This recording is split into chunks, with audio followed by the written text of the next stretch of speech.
is called The Smartest Giant in Town by Julia Donaldson. George was a giant, the scruffiest giant in town.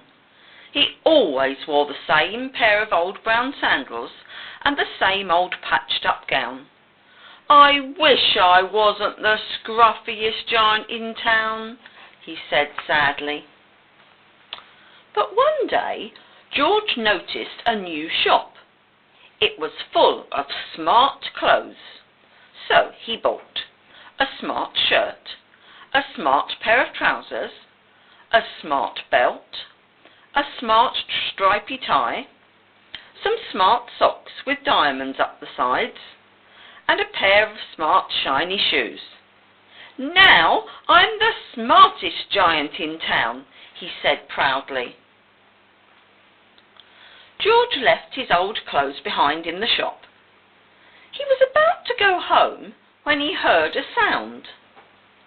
On the pavement stood a giraffe who was sniffing sadly. "What's the matter?" asked George. "It's my neck," said the giraffe. "It's so very long and so very cold. I wish I had a long warm scarf." "Cheer up," said George, and he took off his stripy tie. "It didn't match my socks anyway," he said, as he wound it round and round the giant's neck.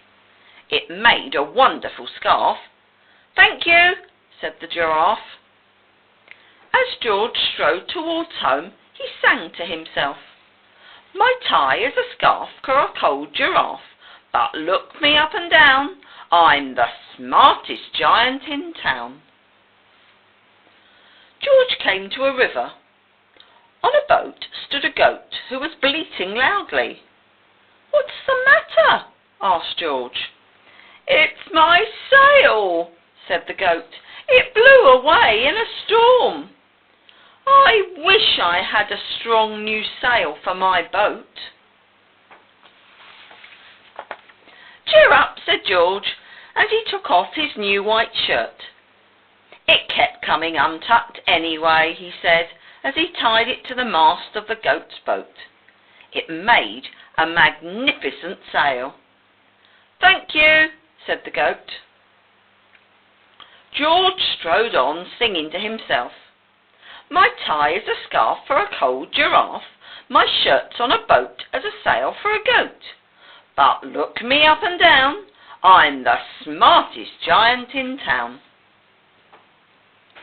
George came to a tiny ruined house. Beside the house stood a white mouse with lots of baby mice. They were all squeaking. "What's the matter?" asked George. "It's our house," squeaked the mother mouse. "It burnt down and now we've nowhere to live. I wish we had a nice new house." "Cheer up," said George, and he took off one of his shiny shoes. "It was giving me blisters anyway," he said, as the mouse and her babies scrambled inside. The shoe made a perfect home for them. "Thank you," they squeaked. George had to hop along the road now, but he didn't mind. As he hopped, he sang to himself, "My tie is a scarf for a cold giraffe, my shirt's on a boat as a sail for a goat. My shoe is a house for a little white mouse, but look me up and down, I'm the smartest giant in town." George came to a campsite. Beside a tent stood a fox who was crying. "What's the matter?" asked George. "It's my sleeping bag," said the fox. "I dropped it in a puddle. I wish I had a warm, dry sleeping bag." "Cheer up," said George, and he took off one of his socks with diamonds up the sides. "It was tickling my toes anyway," he said, as the fox snuggled into it. It made a very fine sleeping bag. "Thank you," said the fox. George hopped on, singing to himself, "My tie is a scarf for a cold giraffe, my shirt's on a boat as a sail for a goat. My shoe is a house for a little white mouse. One of my socks is a bed for a fox. But look me up and down, I'm the smartest giant in town. George came to a big squelchy bog. Beside the bog stood a dog who was howling. "What's the matter?" asked George. "It's this bog," said the dog. "I need to get across, but I keep getting stuck in the mud. I wish there was a safe, dry path." "Cheer up," said George, and he took off his smart new belt. "It was squashing my tummy anyway," he said, as he laid it down over the bog. It made an excellent path. "Thank you," said the dog. The wind started to blow, but George didn't mind. He hopped on, singing to himself. "My tie is a scarf for a cold giraffe.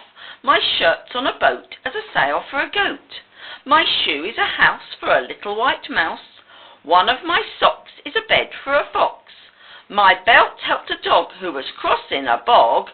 But my trousers are falling down. I'm the coldest giant in town."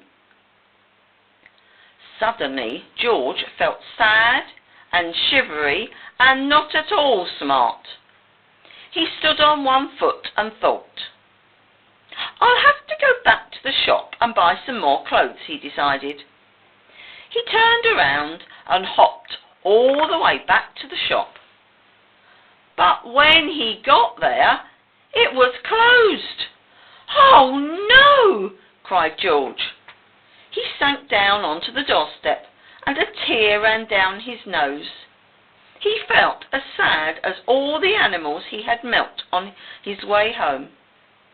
Then out of the corner of his eye he saw a bag with something familiar poking out of the top. George took a closer look. "My gown!" he yelled. "My dear old gown and sandals!" George put them on. They felt wonderfully comfortable. "I'm the cosiest giant in town," he cried, and he danced back home along the road. Outside his front door stood all the animals he had helped. They were carrying an enormous present. "Come on, George," they said. "Open it." George untied the ribbon. Inside was a beautiful gold paper crown and a card. "Look inside the card, George," said the animals. George put the crown on his head and opened the card. Inside it said, "Your tie is a scarf for a cold giraffe. Your shirt's on a boat as a sail for a goat. Your shoe is a house for a little white mouse.